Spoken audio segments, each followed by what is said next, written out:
Hey, NewsTaco people, Victor Landa coming to you at lunchtime to give you a few tidbits of information here and there so that you can comment with your friends, family, coworkers during the rest of the day.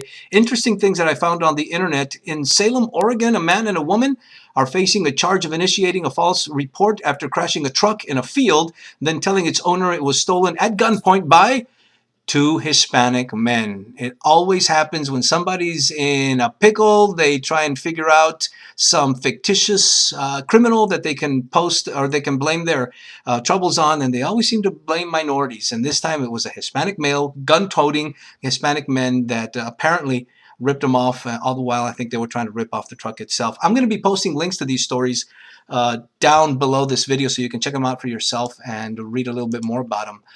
This is interesting, how Hispanic women stay in shape. This was posted on blackvoices.com, and it reads, I've always wondered how many Latinas stay in shape even though a lot don't exercise. It's the spicy foods, it says. I'll let you read the rest of that, but it's interesting. If you're having chile with your tacos right now, that's probably Latinas, what's keeping you in shape, and you didn't even know it.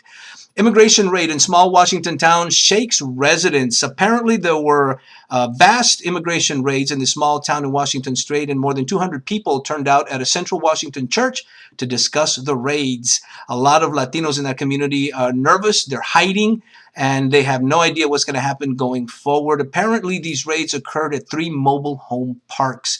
I'd like to report on what's happening with the Latino diaspora across the United States, what's happening to individual small communities and individual people across the country. And this is just some of the things that we need to keep in mind when we're thinking about the Latino issues at large, and not specifically what's happening in our own communities, but how they affect communities across the country as well.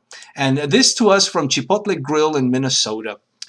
The chain dismissed workers at its 50 Minnesota restaurants after an immigration audit. So the feds go in there, audit them, find that some of their workers are working there without proper documentation, and they go a little bit bonkers. They have 1,200 employees across their state, and they fired a whole bunch of them because they feared that they might look like they were there without documents.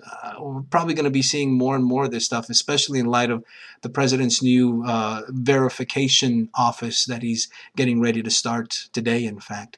You can read more about that in NewsTaco and a whole bunch of other stuff, including whatever happened to the virtual fence, and what do you think the president should be saying in his State of the Union. And I came across this really interesting Spanish for the open road or something like that, that talks about what you should call streets and lights and traffic in Spanish. And I was wondering, well, how do you say that in Spanglish? How do you say that in Pocho? Anyway, I want to hear what you're saying. Let me know. Have a good lunch, and see you next time. Bye.